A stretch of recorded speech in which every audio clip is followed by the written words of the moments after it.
Ljeto dakle je pred nama, temperature su već prilično visoke. Mnogi se uprkos svim upozorenjima u posljednjih par godina ipak izlažu suncu i sunčaju u solarijumu. Razgovarat ćemo sa našom gošćom upravo o tome, o pametnom izlaganju suncu i kada su u pitanju odrasli, a posebno kada su u pitanju djeca, i pokušat ćemo saznati zašto smo prilično gluvi svih ovih godina na sva ova upozorenja i koliko štete nam to može donijeti. Naša gošća, kao što sam već rekla prije nekoliko trenutaka, dr. Alma Prtina, specijalista dermatovenerolog. Dobro jutro, dobro nam došli. Dobro jutro, dobro jutro. Gluvi smo, je li tako? Gledalcima. Naravno, to ste baš dobro rekli. Znači, gluvi smo i pored svih ovih stalnih i na televiziji i na radiju upozorenja o opasnostima, kod nas i dalje važi pravilo da je preplanuli ten u stvari izraz ljepote i zdravlja. Nažalost, za nas dermatologe upravo je obrnuto. Znači, ta preplanula koža nama definitivno znači da je došlo do određenih promjena, da je koža oštećena. Tako da bih ja ovdje još jednom, znači nije uzalud naravno, a još jednom naglasila upravo kako mi dermatolozi govorimo o tom sunčevoj svjetlosti, odnosno sunčanoj radijaciji. Neosporno je da postoje ti pozitivni efekti u svakom slučaju, a to je prije svega stimulacija vitamina D, dobro raspoloženje i ostalo. Međutim, ono što u posljednje vrijeme upravo zbog te negativne solarne radijacije jeste sve veći efekat na kožu, a te efekte, te negativne efekte bi mogli podijeliti, ajde da kažemo ukratko, na kratkoročne i dugoročne. Ono kratkoročno, kada se izlažemo suncu, šta vidimo? Vidimo različite fotoalergijske reakcije, fotodermatoze i tako dalje. A dugoročno, što je mnogo bitnije, jeste da upravo zbog oštećenja ozonskog omotača mi imamo sve veći broj, bar u dermatološkim klinikama, imamo broj djevojaka koje imaju to takozvano izraženo fotostarenje, prerano fotostarenje, koje podrazumijeva preranu pojavu bora, dehidrataciju kože, pojavu neujednačenog tena i tako dalje. I još naravno naglasila bi ono što je najopasnije, pretjerano izlaganje suncu i naravno solariju dovode dokazano, naučno dokazano, da dovodi do povećanog nastanka karcinoma kože. Trebamo biti pažljivi, ona neka granica se svake godine pomjera, ona granica i oni sat i period kad se možemo izlagati suncu. U svakom slučaju to je ujutro i negdje predveče, čak i kada smo u hladu, pa evo ja ću sad laički onako govoriti, i kada smo u hladu pocrnimo, pocrvenimo, to niti je lijepo vidjeti, niti je zdravo. Pretpostavljam da čak i odlazak u solarijum može imati neke svoje, pa recimo prilično pozitivne strane, samo ukoliko se pametno koristi. Jeste. Znači tu, ajde da krenemo od toga da svi znamo da izlaganje suncu ima određeni kumulativan efekat. Znači, odnosno koža pamti sve. I po nekim naučnim istraživanjima ustanovljaju da je čak nekog, mi to što se sunčamo toliko godina nazivamo solarni kapital. I suštinski treba dobro da raspolažemo sa tim solarnim kapitalom. Negdje 80% tog solarnog kapitala mi čak dostignemo do 18. 20. godine.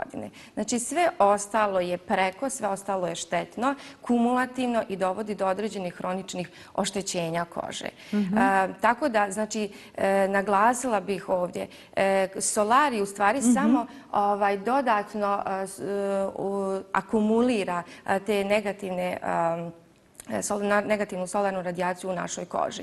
Jer vi svi znamo da postoje određene zrake koje su ultraviolet, UVB, UVA, vidljiva svjetlost, infracrveno zračenje. Oni svi različito prodiru kroz kožu, tako da imaju različite efekte na koži.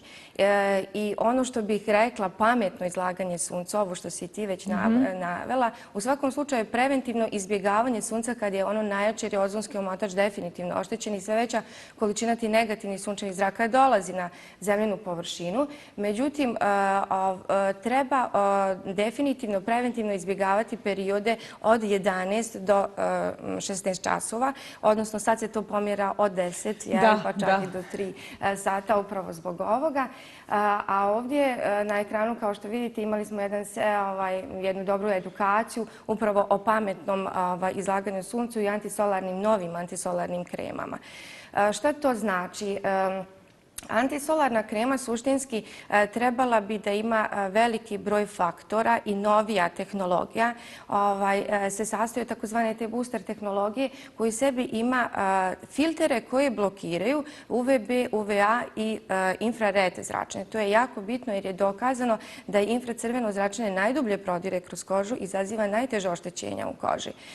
Tako da firma s kojom smo radili ovaj seminar, to je firma koja je upravo ustanovila te najnovije tehnologije, a sastoji se u tome da postoji taj fotodinamski kompleks u tim kremama. A to znači da oni pored filtera imaju fotodinamski kompleks koji je patentiran jedan biljni kompleks koji sprečava stvaranje slobodnih radikala u koži, oštećenje kolagena i elastina. Što je suštinski jako bitno, odnosno usporava to fotostarenje i vrlo su bitne. Znači imamo jednu novu formulaciju u tim antisolarnim kremama, znači imamo anti-aging i filtere, blokatore zračenja, što sve opet služi za prevenciju tog fotostarenja i naravno karcinoma kože. Što se tiče faktora i izlaganja, to bih isto napomenula. Jako je bitno reći da postoje faktori zaštite od 10 do 30 se smatra niskim zaštitnim faktorima, od 30 do 50 visokim zaštitnim faktorima i 50 plus to su visoki zaštitni faktori. Bitno je reći da su ti zaštitni faktori ne znači da vas štite potpuno, nego trebate znati izračunati. Znači, bukvalno taj faktor pomnožite sa 1,5 i dobijete vrijeme s kojim se možete izložiti suncu, ali opet naglašavam ako ste u vodi, ako ste namazali neadekvatnu količinu i tako dalje, to sve utiče na kvalitet tog proizvoda, odnosno kvalitet djelovanja. Tako da bih napomenula, znači idealno je faktor 30, ali ga ponavljati na svakih 4 sata, a ako idete u vodu i prije, naravno. I ono što bih još napomenula za djecu, kao dermatolog susrećem se često sa tim fotoalergijskim reakcijama. Znači, djeca do 3 mjeseca apsolutno nikakve antisolarne kreme, upravo zbog toga što se izgrađuje taj imunni sistem kože. I suštinski ne izlagati djecu samo blagom jutarnjem suncu. Poslije 3. mjeseca do 6. idu blagi antisolarni kremovi sa faktorom do 30, a preko 6. mjeseca faktor 50 i 50+. I naravno sve i dalje važi neizlaganje suncu. I još jedna napomena, meni jako bitna kao dermatologu, korištenje antisolarnih krema kod osoba koje imaju akne. To je danas veliki problem, problematična aknozna koža, pošto takvih pacijenata ima jako puno, nažalost. Oni upravo izbjegavaju da koriste antisolarne kreme iz razloga što im stvara još veći sjaj, još se više sjaji ta masna koža i tako dalje. Međutim, željela bih da naglasim da je to neophodno koristiti iz razloga što svaka upalna promjena, odnosno te akne, izazivaju postaju inflamatorne hiperpigmentacije, fleke. Tako da, znači, novije kreme, također antisolarne, su takozvane gel kreme koje u sebi imaju, pored blokatora UVA, UVB infrared zračenja, također imaju i supstance koje blokiraju djelovanje sebuma. Znači, osobe s aknama obavezno, njihova dnevna njega i antisolarne kreme. Također i lijekovi koji se koriste ne samo za liječenje akni, nego i drugih mogu da izazivaju fotosenzibilizaciju, kao što su tetraciklini i niz drugih. Tako da obavezno savjetovati se sa ljekarom kad koristite neke lijekove, da li se izlagati suncu ili ne. Postoji velika grupa lijekova koje upravo izaziva te hiperpigmentacije, odnosno fleke, u kombinaciji sa suncem. Dakle, ako imate bilo kakvih zdravstvenih problema sa kožom prije nekog većeg izlaganja suncu ili boravka uopšte na suncu iz nekog razloga, posavjetujte se sa ljekarom, dermatologom i potražite adekvatnu terapiju. Mi bismo mogli svakako o ovoj temi mnogo i dugo pričati. Apelovat ćemo još jednom na na sve ljude, posebno na one koji imaju malu djecu, da ne misle da se nešto njima ne može desiti. Svi smo skloni da to nekako mislimo, da vas potraže prije putovanja, prije odlaska na more, na godišnji odmor. Sve ovo o čemu smo razgovarali zapravo, naravno individualno, od slučaja do slučaja, svi ovi preparati koje ste spomenuli, gdje naši gledalci mogu saznati više i kako mogu porazgovarati s vama. Evo, ja bih još napomenula, znači samo pregledima mladeža koji su jako bitni, obavezno prije ljeta, znači pregledati mladeže, to savjetuju se prije ljeta i poslije ljeta upravo zbog povećane solarne radijacije. Savjetovanje je jednom godišnje pregled cjelokupnog tijela što se tiče mladeža i ukoliko su neki sumnjivi rade se dermoskopski nalazi. Ovdje bih naše gledaoce obavijestila da se sljedeće sedmice, znači tokom cijele sedmice u poslijepodnevnim časovima u ordinaciji Preventiva Medical i Fizioderm centar radit će se besplatni klinički pregledi mladeža i ukoliko bude potrebno, znači radit će se također dermoskopski nalaz. Kakva je razlika? Znači razlika je u tome da vi sami možete da vidite kakve mladeže imate, da pratite, da se obavezan taj samo pregled.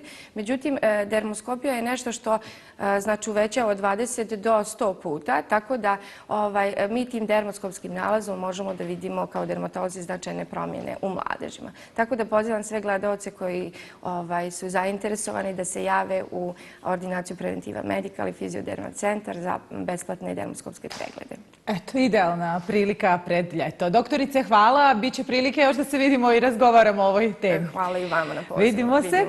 Mi i dalje o zdravlju govorimo, poštovani gledaoci. Ljeto nam se bliži, proljeće jeste na izmaku, ali mnogi i dalje osjećaju onaj proljećni umor i zato ćemo o njemu i danas govoriti u Abecedi zdravlja.